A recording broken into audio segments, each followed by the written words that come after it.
하나님의 말씀 시편 51편 1절부터 19절입니다. 제가 봉독하겠습니다. 하나님이여 주의 인자를 따라 내게 은혜를 베푸시며 주의 많은 긍휼을 따라 내 죄악을 지워주소서. 나의 죄악을 말갛게 씻으시며 나의 죄를 깨끗이 제하소서. 물은 나는 내 죄가를 아오니 내 죄가 항상 내 앞에 있나이다.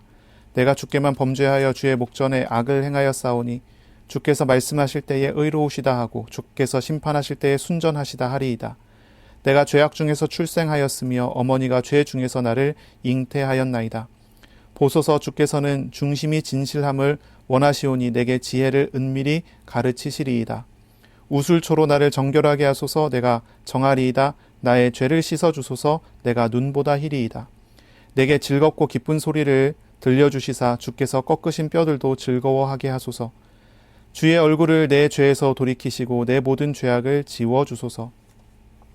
하나님이여 내 속에 정한 마음을 창조하시고 내 안에 정직한 영을 새롭게 하소서. 나를 주 앞에서 쫓아내지 마시며 주의 성령을 내게서 거두지 마소서. 주의 구원의 즐거움을 내게 회복시켜 주시고 자원하는 심령을 주사 나를 붙드소서. 그리하면 내가 범죄자에게 주의 도를 가르치리니 죄인들이 주께 돌아오리이다. 하나님이여 나의 구원의 하나님이여 피 흘린 죄에서 나를 건지소서. 내 혀가 주의 의를 높이 노래하리이다. 주여 내 입술을 열어주소서. 내 입이 주를 찬송하여 전파하리이다. 주께서는 제사를 기뻐하지 아니하시나니 그렇지 아니하면 내가 드렸을 것이라. 주는 번제를 기뻐하지 아니하시나이다. 하나님께서 구하시는 제사는 상한 심령이라. 하나님이여 상하고 통회하는 마음을 주께서 멸시하지 아니하시리이다. 주의 은택으로 시온의 선을 행하시고 예루살렘 성을 쌓으소서. 그때에 주께서 의로운 제사와 번제와 온전한 번제를 기뻐하시리니 그때에 그들이 수소를 주의 제단에 드리리이다.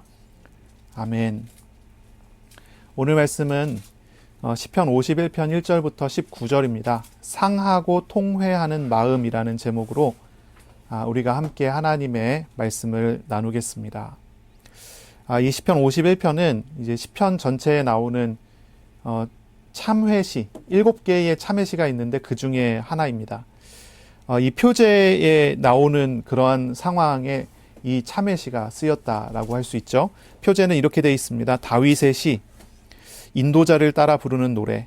이 다윗의 시인데 인도자와 함께 이제 성가대에서 합창대에서 불러질 수 있는 그런 노래로 이 시가 쓰였다는 거죠. 그런데 그 상황이 그 뒤에 나옵니다.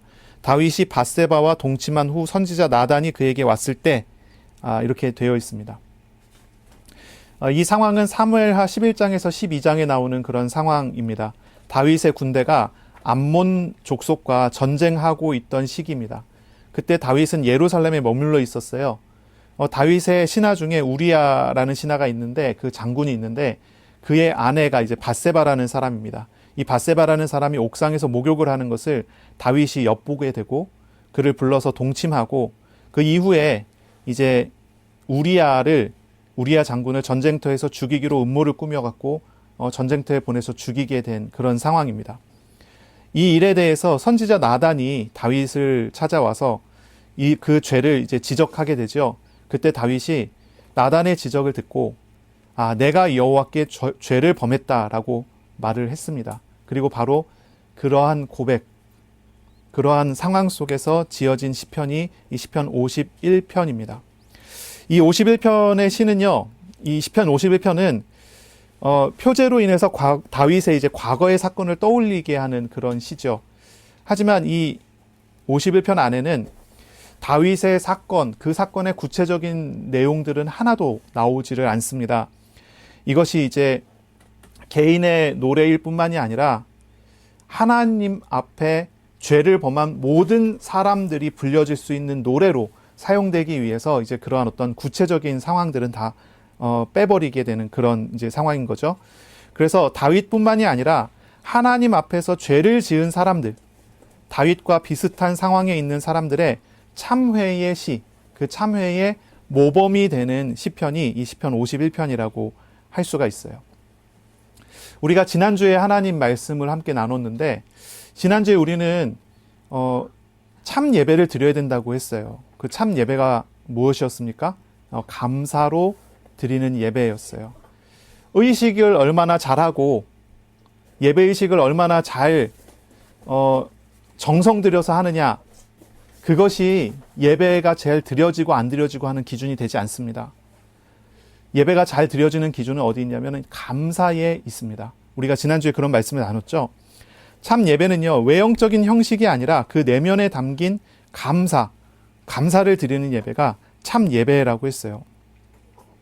하나님과 거래하기 위해서 나오는 예배는 참 예배가 아닙니다. 그렇죠?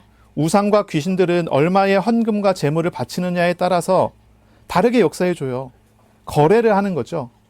그래서 100번 절하는 것과 1000번 절하는 것이 응답이 달라요. 1000번 절하는 것과 10,000번 절해갖고 정성을 드리는 것이 다릅니다. 우상들은 그렇습니다. 그러나 우리 하나님은 그런 것을 보시는 분이 아니에요. 그런 것을 원하시지 않습니다. 하나님은 거래 관계를 원하지 않으세요. 하나님은 감사하라고 하셨습니다. 감사라는 말은 무엇입니까? 감사할 일들을 하나님께서 우리에게 행하셨기 때문에 우리가 감사하라는 그런 전제가 있는 것입니다. 하나님은 성도들에게 모든 것을 내어주셨습니다. 이미 주셨어요. 하나님은 십자가에서 하나님 자신을 내주셨어요. 하나님은 성령을 우리 마음에 영원히 거주하도록 하여 주셔서 하나님께서 함께하는 사람이 되게 하시죠. 하나님은 모든 것을 내어주신 하나님이십니다. 자기 아들의 목숨을 아끼지 않고 내어주신 이가 우리 하나님이십니다. 그러므로 성도는 하나님 앞에 나올 때 하나님으로부터 받은 것이 무엇인 줄을 알고 그리고 바르게 감사하는 마음으로 나와 예배해야 되는 것입니다. 우리들은요, 주어진 은혜를 알고 경험하고 하나님께 감사로 예배하는 그런 사람들이 다 되어야 될 것입니다. 지난주에 이어서 오늘 우리가 나눌 이야기도요, 예배에 대한 이야기입니다. 제사에 대한 이야기입니다. 오늘 이 말씀은 이제 회개의 예배를 말하고 있습니다. 16절을 보시면 이런 고백이 나오죠. 주께서 제사를 기뻐하지 아니하시나니 그렇지 않으면 내가 드렸을 것이라 주는 번제를 기뻐하지 아니하시나이다. 17절입니다. 하나님께서 구하시는 제사는 상한 심령이라 하나님이여 상하고 통회하는 마음을 주께서 멸시하지 아니하시리이다 라고 말을 합니다. 하나님은 동물을 바쳐 희생하는 제사를 기뻐하지 않으셔요. 하나님이 기뻐하시는 제사는 회개하는 제사입니다. 회개하는 마음으로 나와 드리는 예배를 하나님은 기뻐 받으십니다. 하나님은 상한 마음으로, 가난한 마음으로, 깊이 뉘우치는 이 통회하는 마음으로 드리는 예배를 받으십니다. 하나님은 죄와 인생의 짐에 얽매인 사람, 우상에 매인 사람, 중독이 있는 사람, 포로된 사람에게 자유를 주고 싶어 하십니다. 이런 사람에게 하나님께서 원하시는 예배는 회개의 제사입니다. 회개의 제사. 이 회개라고 하는 말은 심각한 범죄를 저지르는 사람에게만 해당되는 말이 아닙니다. 회개는 물론 죄의 용서를 포함하지만 하나님과 멀어진 사람이 하나님께 다시 돌아옴을 의미하는 것이 회개의 의미 중에 한 가지입니다. 그래서 죄를 지은 죄인이 하나님 앞에 나와 내가 이런 죄를 하나님 앞에 낱낱이 자백하고 그 죄를 미워하고 그리스도의 십자가에 그 죄를 같이 못 박아 죽여버리고 그리고 주님께로 돌아와 주님과의 참된 만남을 회복하는 것, 그것을 우리는 회개라고 부릅니다. 사실 우리는 어떻습니까? 날마다 하나님과 동행하는 삶을 살고 계십니까? 하나님은 우리와 동행하시는데 우리는 하나님을 우리의 마음의 주인 자리에서 자꾸 밀어내고 자신이 주인이 되는 삶을 살려고 하지 않습니까? 자신이 자꾸 판단하는 기준이 되려고 하고 자신의 시선을 가지고 모든 것을 결정하려고 하지 않습니까? 하나님께 물어보지 않고 하나님 의지하지 않잖아요. 하나님의 말씀이 아니라 나의 생각을 따르고 나의 마음을 따르는 그런 형태의 삶을 살아갑니다. 이런 사람에게는 반드시 회개하는 예배가 회복되어야 합니다. 하나님께 돌아오는 예배, 그래서 하나님과 다시 인격적 교제와 만남을 회복하는 그러한 예배가 회복되어야 하는 것입니다. 회개는 이런 모든 하나님과 일치되지 않는 형태에서 돌이키는 그런 것을 말합니다. 하나님은 상한 마음으로, 상한 마음이라고 하면 상한이라는 이 단어가 뜻하는 것이 무엇인가 했을 때 겸손한 마음, 가난한 마음을 우리가 의미할 수 있습니다. 가난한 마음, 겸손한 마음으로 하나님께로 돌이키는 참 예배를 하나님께서 기다리고 계십니다. 오늘 하나님과 인격적인 만남을 누리고 모든 죄악된 것을 십자가에 못 박아 버리면서 하나님을 의지함으로 참된 관계가 회복되고 참 자유와 참 평안이 얻어지는 그런 시간 될 수 있기를 예수님의 이름으로 축복합니다. 아멘. 자, 1절부터 우리가 함께 이제 보겠습니다. 1절부터 3절입니다.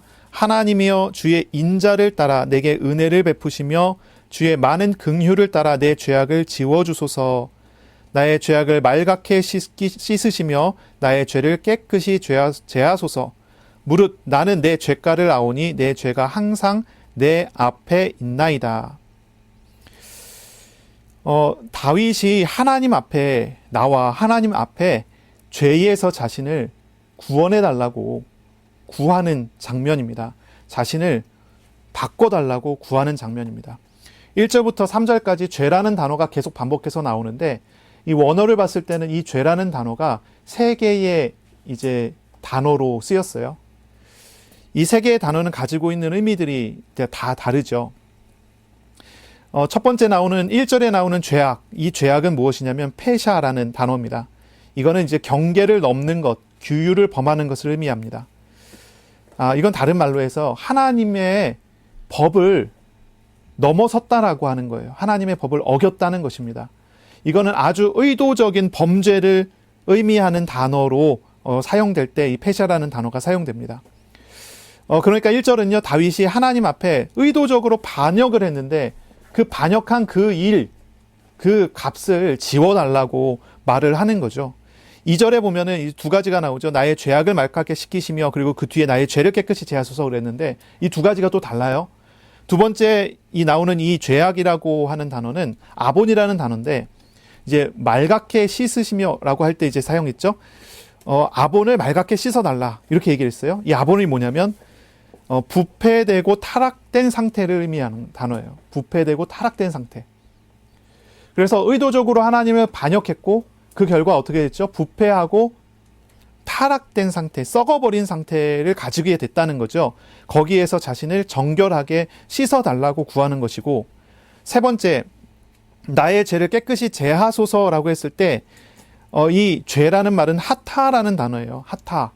이거는 이제 신약 성경에서 헬라어에서는 이제 하마르티아로 번역이 되는 단어인데 우리가 일반적으로 죄라는 단어를 사용할 때 가장 많이 사용하는 단어가 이 단어입니다. 이것은 이제 관역에서 벗어났다는 의미로 사용되는 거예요. 하나님과 방향이 틀어졌습니다. 하나님은 선하시고 하나님은 진실하시잖아요. 하나님께서는 아름다우시고 하나님께서는 흠이 없으신 분이시잖아요. 그 하나님과 방향 맞추고 같이 가면은 그것이 가장 의로운 것이고 가장 온전한 것인데 거기에서 벗어났다는 것입니다. 그것을 이제 죄라고 부르는 거고 하타라고 부르는 거죠. 다윗은 요 세 가지의 단어를 사용해서 자신의 죄를 진단하고 자신의 죄를 고백하고 있는 거예요. 자신은 하나님을 의도적으로 반역했고 그래서 그 죄로 인해서 자신은 부패해버렸고 그래서 자신은 하나님과 아예 방향이 맞지 않아지게 됐다라고 하는 거예요. 다윗의 이 회개는요, 구원자이신 하나님께 돌이켜서 하나님과의 참된 관계를 다시 회복하는 데 모든 소망을 두고 말을 하고 있습니다. 어떻게 이런 죄악에서 해결을 받고 해방을 받을 수 있나요? 어떻게 이런 죄악에서 구원을 받을 수 있나요? 다윗은 단 한 가지를 말합니다. 하나님의 성품에 의지합니다. 하나님의 성품에 의지합니다. 다윗이 죄를 범하고서도 다시 하나님께로 나아갈 수 있는 이유는 오직 하나님의 은혜로우신 성품으로 인한 거예요. 1절의 이야기예요. 다윗은 헤세드의 하나님을 구합니다. 긍휼의 하나님을 구합니다. 인자라고 표현이 되고 긍휼이라고 표현이 되는 하나님, 바로 그 하나님을 구해요. 하나님은 헤세드의 언약의 백성을 향한 변함없는 사랑을 베풀어 주시는 바로 그 하나님을 찾는 거예요. 긍휼히 여겨 주시고 긍휼히 만나 주시는 그 하나님을 찾는 거예요. 여기에 모든 관심과 마음을 쏟고 있는 것이죠. 자신을 구할 수 있고 구원할 수 있는 것은 오직 하나님밖에 없다라고 고백을 하는 것입니다. 다윗이 이렇게 회개의 기도를 부르는 이 장면의 배경은 제사의 현장일 것이다 라고 생각이 들어요. 제사의 현장. 그래서 하나님 앞에 나아가 회개의 제사를 드리며 하나님 앞에 부르는 이 고백이 바로 이러한 고백이 되는데, 이 제사의 현장에서 다윗은 오직 하나님만을 구하는 것입니다. 하나님만을 구해요. 제물이 나의 죄를 짊어지고 대신 죽는 장면을 보면서 내 죄를 죽이고 내가 제물을 죽이면서 내가 살아나는 어떤 그런 것을 상상하는 것이 아니라, 나의 이 죄악에서 나를 구원하실 분은 오직 하나님밖에 없고 하나님의 사랑밖에 없고 하나님의 긍휼밖에 없습니다라는 그런 고백을 하고 있는 것이죠. 4절입니다. 다윗은 계속 이어서 이야기합니다. 내가 주께만 범죄하여 주의 목전에 악을 행하였사오니 주께서 말씀하실 때에 의로우시다 하고 주께서 심판하실 때에 순전하시다 하리이다 라고 말을 해요. 근데 우리가 조금 이해하기 어려운 단어가 나오죠. 내가 하나님께만 범죄했다라고 하는 장면입니다. 다윗은 사실 사람에게도 범죄한 거잖아요. 사람에게 범죄한 것 아닙니까? 우리아를 죽게 하는 그런 죄를 범한 것이 아닙니까? 그런데 다윗이 하나님께만 범죄했다라고 말을 해요. 왜 그렇게 얘기했을까요? 이것이 이제 성경에서 이야기하는 이제 하나의 용법 중에 하나겠죠. 사람에 대한 죄 또한 모두 하나님께 대한 죄로 받아들이는 그런 이해가 있습니다. 창세기 39장 9절에 보면 보디발의 아내가 요셉을 유혹했을 때 요셉이 이렇게 말을 합니다. 내가 어찌 이 큰 악을 행하여 하나님께 죄를 지으리까? 이렇게 말을 해요. 다윗이 하나님께만 범죄했다라고 하는 말은 우리아에게 죄를 범하지 않았다는 말이 아니에요. 훨씬 무거운 죄와 벌로 그것을 받아들인다는 의미예요. 우리아에 대한 죄라고 한다면 우리아에게 보상을 해주면 될 일이에요. 그렇지 않겠습니까? 이미 죽었기 때문에 보상도 불가능하겠지만, 그러나 이렇게 표현한다면, 하나님께 범죄했습니다라고 표현한다면 이것은 하나님께 대한 반역으로 그것을 받아들였다는 거예요. 이것은 다윗이 자기가 받을 벌을 죽음에 이르는 벌로 생각을 하고 있다는 그런 의미죠. 그래서 이것은 자신의 죄와 죄의 결과에 대해서 축소하는 것이 아니라 자신의 죄와 죄의 결과에 대해서 확정하는 고백입니다. 내가 하나님께 죄를 범했습니다라고 이야기하는 거예요. 그것은 이제 죽음으로써 심판받을 그러한 일로, 하나님 앞에서 심판받을 일로, 피할 수 없는 그러한 일로 인정하는 그런 고백이 되죠. 이 다윗의 태도는 그가 하나님으로부터 마땅히 받을 책망과 죄벌을 외면하지 않고 받아들인다고 하는 그런 표현이 됩니다. 또한 그 죄로 말미암은 보상도 또한 책임지게 된다는 그런 표현이 되는 거죠. 다윗은요, 자신의 죄인됨을 결코 부인하지 않았습니다. 하나님 앞에서 아주 진실되게 고백하죠. 5절에 보시면 자신이 죄악 중에 출생하였고 어머니가 죄 중에 나를 잉태하였나이다. 그리고 이제 6절에 이야기한 거죠. 중심이 진실함을 원하시오니, 이렇게 이제 고백을 한 것입니다. 다윗은 자신의 도덕적인 무능함을 고백하는데요. 자신의 이런 도덕적인 무능함이 결국은 자신의 출생으로부터 시작돼서 지금까지 계속 온 것으로 고백을 하는 거예요. 언제든지 자신에게서 나올 수 있는 잠재되어 있는 불완전함을 고백하는 말로 이런 고백을 하고 있는 것입니다. 자신은 오직 하나님의 은혜만이 필요한 불안한 존재라는 거예요. 죄로 말미암은 벌을 받아 마땅한 당연한 존재임을 고백하는 그런 말입니다. 회개한다고 했을 때 그 회개라는 것은 어떻게 이루어져야 합니까? 단순히 내가 이 행동한 거 내가 잘못했어요 라고 이야기한다면 그것은 그 일에 대한 회개가 되겠죠. 뉘우침이 되겠죠. 그런데 다윗의 회개, 다윗의 뉘우침은 그거보다 훨씬 더 깊어요. 자신의 존재 자체를 두고서 고백하는 말이고, 자신이 죄에서 결코 벗어날 수 없는 존재라는 그런 고백으로 드리는 말이에요. 그래서 나는 이런 존재, 이 죄 중에 출생했고 죄 중에 태어났고 그리고 죄에서 떨어뜨려 놓을 수 없는 그런 존재입니다라는 그런 고백. 그래서 나를 여기에서 해방해 주고 나를 구원하실 분은 오직 하나님밖에 없습니다라고 하는 그런 고백이 여기서 이제 나타나는 그런 고백인 거죠. 자, 이제 7절부터 하나님 앞에 간구합니다. 우슬초로 나를 정결하게 하소서. 내가 정하리이다. 나의 죄를 씻어주소서. 내가 눈보다 희리이다. 이렇게 고백을 하기 시작하죠. 사람이 어떻게 죄의 파괴적인 영향에서 해방을 받을 수 있습니까? 어떻게 사람이 하나님과의 온전한 관계를 회복하고 누릴 수 있습니까? 어떤 노력을 해야 합니까? 어떻게 우리가 애를 써야 합니까? 죄의 해방이라는 것이 어떻게 이루어질 수 있는가 하는 것입니다. 다윗처럼 자신이 죄인됨을 다 낱낱이 다 쏟아내면은 하나님께서 그걸 그냥 받아주시고 구원하실까요? 내가 정말 죄가 밉고 그래서 죄를 죽이고자 하고 그래서 죄에서 벗어나기 위해서 발버둥치는 그러한 자세와 기도의 내용을 가지고 하나님 앞에 나와서 예배하고 기도하면 하나님께서 그 죄의 영향에서 자유할 수 있도록 해 주실까요? 인간적인 어떠한 노력으로, 인간적인 어떠한 방법으로는 죄에서 해방을 받을 수가 없습니다. 전혀 그렇지 못합니다. 다윗이 찾고 있는 것은 인간적인 노력이 아니에요. 다윗이 제물을 가지고 와서 피를 흘려 제단에 뿌리면서 다윗이 제사를 지내고 있으면서 말을 하는 장면이잖아요. 주께서는 제사를 기뻐하지 아니하십니다. 자신이 드려지는 정성이 자신을 구원하지 못한다는 것을 정확하게 알고 있습니다. 다윗이 구하는 것은 그런 것이 아닙니다. 오직 하나님의 사랑, 하나님의 긍휼만을 간구하고 있는 것입니다. 죄의 해방은 오직 하나님의 은혜로만 되어 모든 인간의 노력과 공로는 죄를 씻기에 역부족입니다. 죄의 싹은 사망이고 사람의 죽음은 돌이킬 수 없는 것입니다.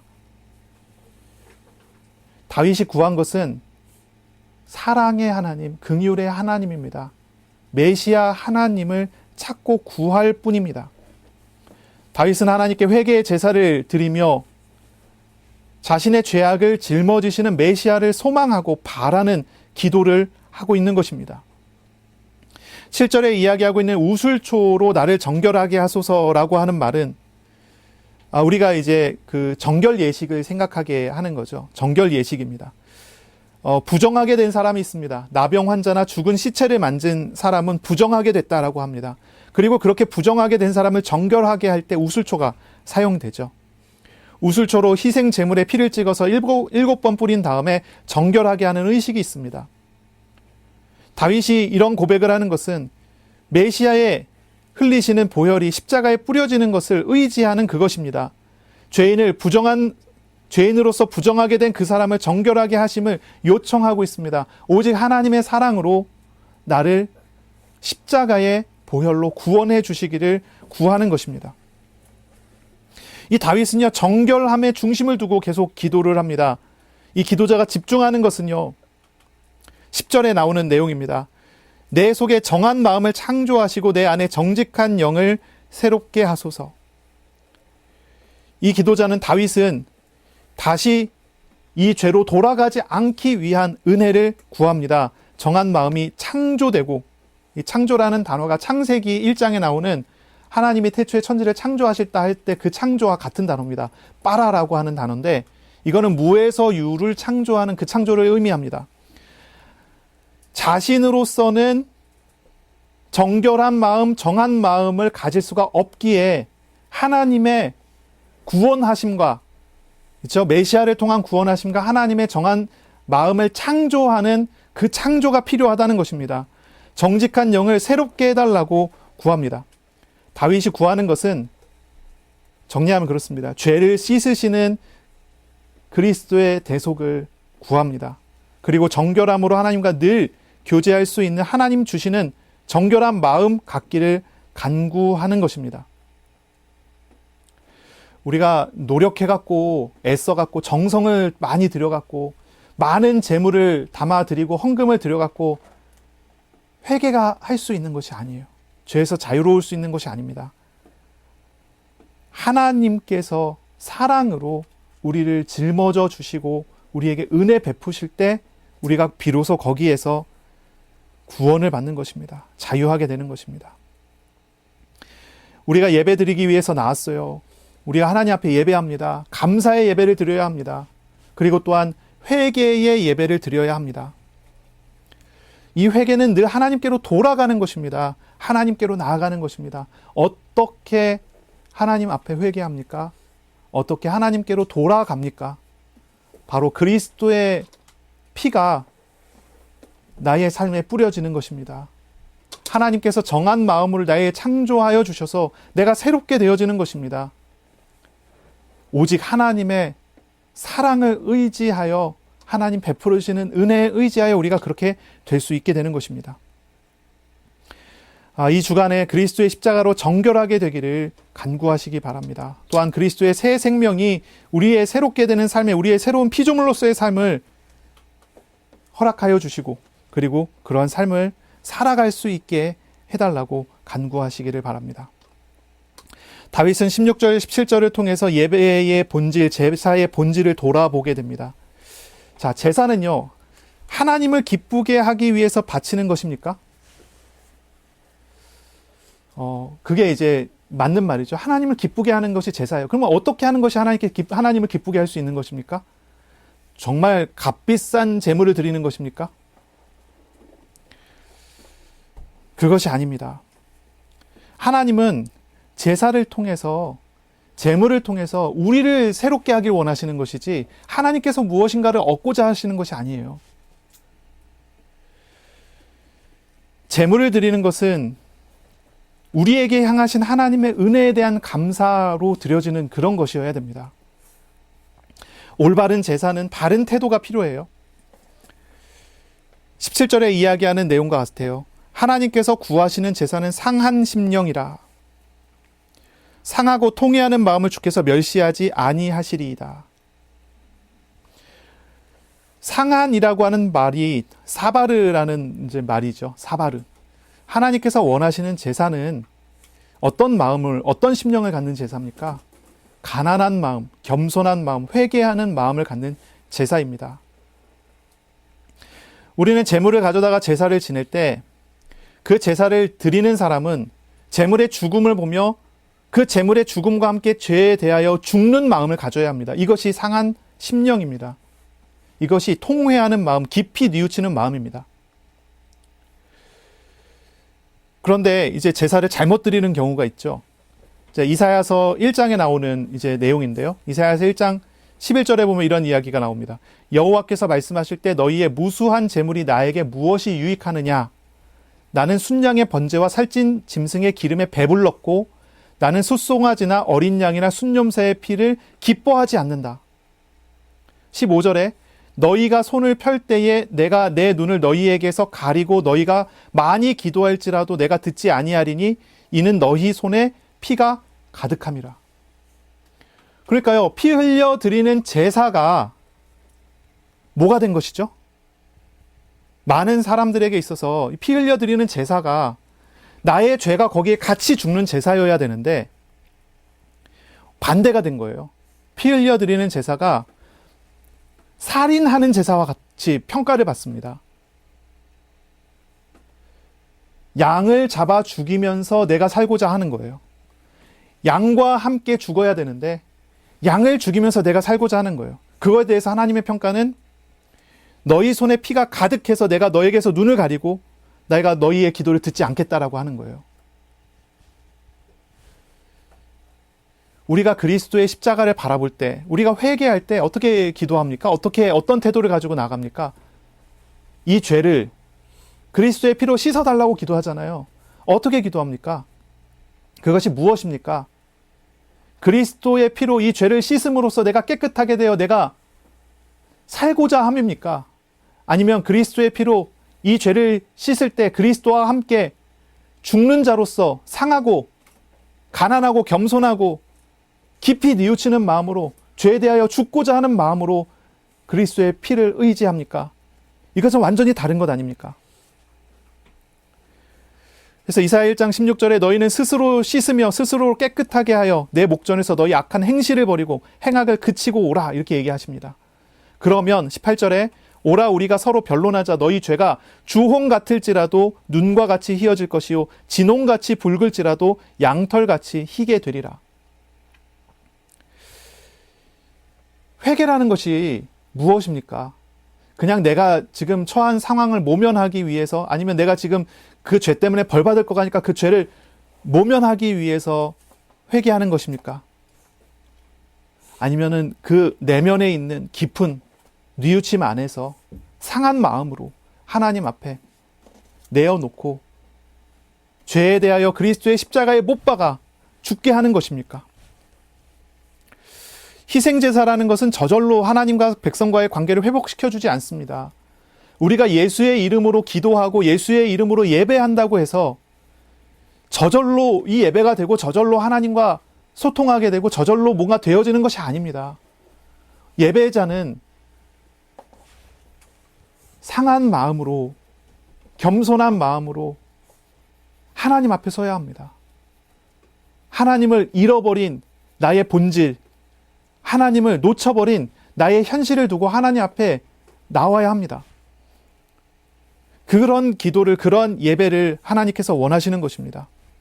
하나님은 죄를 죽이고 하나님을 찾는 예배, 상한 심령으로 드리는 그러한 예배를 받으십니다. 그런 예배를 찾으십니다.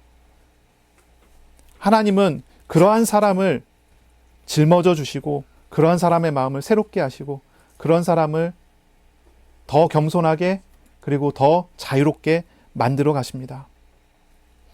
13절부터 15절을 보면 다윗이 이런 말을 하죠. 그리하면 이제 하나님께서 나를 회복시켜 주시면 내가 범죄자에게 주의 도를 가르치리니 죄인들이 주께 돌아오리이다. 하나님이여 나의 구원의 하나님이여 피 흘린 죄에서 나를 건지소서. 내 죄가 주의 의를 높이 노래하리이다. 주여 내 입술을 열어주소서. 내 입이 주를 찬송하여 전파하리이다. 다윗은요 범죄한 범죄자잖아요. 그런데 이 범죄자가 변화되어 섬기는 사람이 되는 그런 장면이 나오는 것입니다. 섬기는 사람이 됩니다.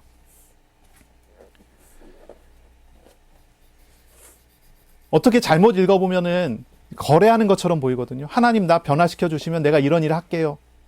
어떤 사람이 이제 그렇잖아요. 몸에 불치병이 왔어요. 그럼 하나님께 이렇게 기도하거든요. 서원한다고 그래요. 하나님 이 병에서 고쳐주시면 내가 신학을 하겠습니다. 제가 그런 사람 여러 번 만나봤었는데요. 그런 방식의 기도라고 생각하기 쉬운데 그런 방식의 기도가 아닌 거예요. 이거는요. 깊이 후회하고 뉘우치고 상한 마음, 가난한 마음, 겸손한 마음으로 겸손히 하나님 앞에 고백하는 거예요. 나와 같은 사람들이 있습니다. 나와 같은 범죄자들이 있습니다. 나에게 은혜 주셔서 나를 하나님 그렇게 사랑해 주셔서 구원해 주시면 나 또한 하나님의 은혜 가지고 그들을 섬기겠습니다. 이런 고백이 여기서 이제 나오는 것이죠. 우리가 보통 이제 회개한다라고 하면은 이제 어떻게 생각합니까? 이제 죄를 지면 회개하면 되니까 뭐 이렇게 생각하는 사람들이 있단 말이죠. 가끔 있어요. 대부분은 이제 그렇지 않을 텐데 가끔 있습니다. 죄를 져도 내가 뭐 회개하면 되지. 뭐 잘못을 저질러도 뭐 하나님 앞에 그냥 좀 예물 드리고 기도하고 회개하면 되지. 그것을 하나님은 회개라고 하지 않는단 말이죠. 오히려 그걸 뭐라고 한다고 했어요? 그것은 살인하는 죄를 더 하는 것과 다름없다는 거예요. 더 나쁜 거예요. 더 나쁜 거예요. 하나님을 만나는 것, 하나님께로 돌아오는 것, 하나님과의 참된 관계가 회복되는 것, 여기서 하나님 우리에게 요구하시는 거냐? 우리의 진정성입니다. 우리 중심 안에 뭐가 있냔 말이죠. 그걸 하나님께서는 우리에게 이야기하는 거죠. 18절, 19절입니다.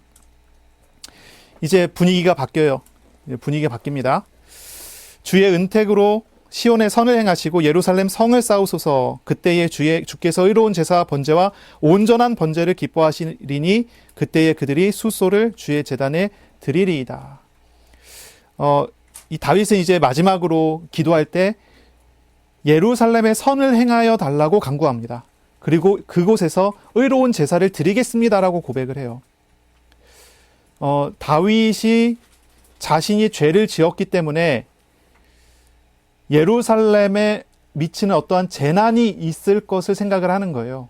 왕으로서, 이스라엘의 대표로서 자신의 죄 때문에 자신의 나라가, 예루살렘이 어려움 당하지 않게 해달라는 그런 고백이겠죠. 그런 고백입니다.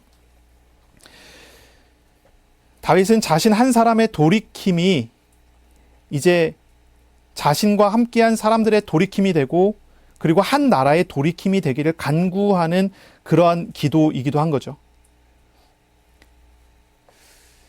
이렇게 기도를 이제 드리는 모습입니다. 나를 회복시켜 달라라고 기도하며 나와 함께하는 사람을 회복하고, 그리고 내 나라가 회복되게 해달라는 그런 기도로 이어지는 거예요. 우리 한 사람이 하나님 앞에 돌이켜 하나님 앞에 서게 될 때, 하나님은 우리뿐만이 아니라 나뿐만이 아니라 나의 주변을 같이 보고 계시는 거예요. 우리 주변을 회복시키시고, 그리고 이 나라를 회복시키는데 하나님의 뜻이 있는 것입니다. 이번 한 주간 정말 하나님 앞에 기도하세요. 예배에서, 개인 기도에서 오직 십자가의 그리스도께로 나아가는 그런 시간이 되시기를 바랍니다. 그리스도의 그 흘리신 피와 그 보혈을, 그리고 그 그리스도께서 죽으시고 부활하시며 우리에게 부어주시는 새 생명, 새 영을 우리가 이번 한 주간 알고 경험하고 누리는 그런 주간이 되게 해달라고 기도하셔요. 헤세드의 하나님을, 긍휼을 베푸시는 하나님을 찾고 구하고 하나님과 온전한 교제가 되는 그런 주간이 되시기를 바랍니다. 무엇보다도 이제 우리가 하나님 앞에서 상한 심령으로, 통회하는 마음으로, 가난한 마음, 겸손한 마음으로 하나님께 기도하고 예배하는 저와 여러분이 다 되시기를 예수님을 축복합니다. 기도하겠습니다. 하나님 아버지, 오늘 시편 51편을 통해 우리에게 말씀하여 주시니 감사합니다.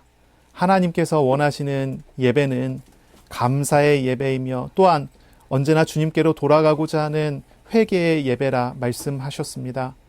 하나님, 우리 이 공동체가 이번 한 주간 하나님을 찾고 구하며 하나님께로 늘 돌아가는 공동체가 되게 하여 주옵소서. 개인의 기도 시간에, 가정의 예배 때에, 현장의 예배 때마다 늘 주님께로 돌아가 주님과 교제하는 은혜 회복되게 하여 주옵소서. 우리들에게 상한 마음, 상한 심령, 통회하는 마음으로 오직 주님께로 나아가는 그런 복이 있게 하여 주시옵소서. 우리들의 가정과 우리들의 일들과 우리들의 자녀들에게 하나님의 복이 풍성하게 내려지는 한 주간이 되기를 간절히 소원하고 감사하며 예수님 이름으로 기도합니다. 아멘. 우리 구주 예수 그리스도의 은혜와 하나님 아버지의 무한하신 사랑하심과 성령님의 내주하시고 인도하여 주시고 역사하시는 그런 은혜가 여기 모여 하나님 앞에 예배하고 또 하나님과 동행하기를, 또 하나님 앞에 상한 마음으로 늘 나아가기를 소원하는 사랑하는 하나님의 사람들 머리 위에 이제로부터 영원까지 항상 함께 있을지어다. 아멘.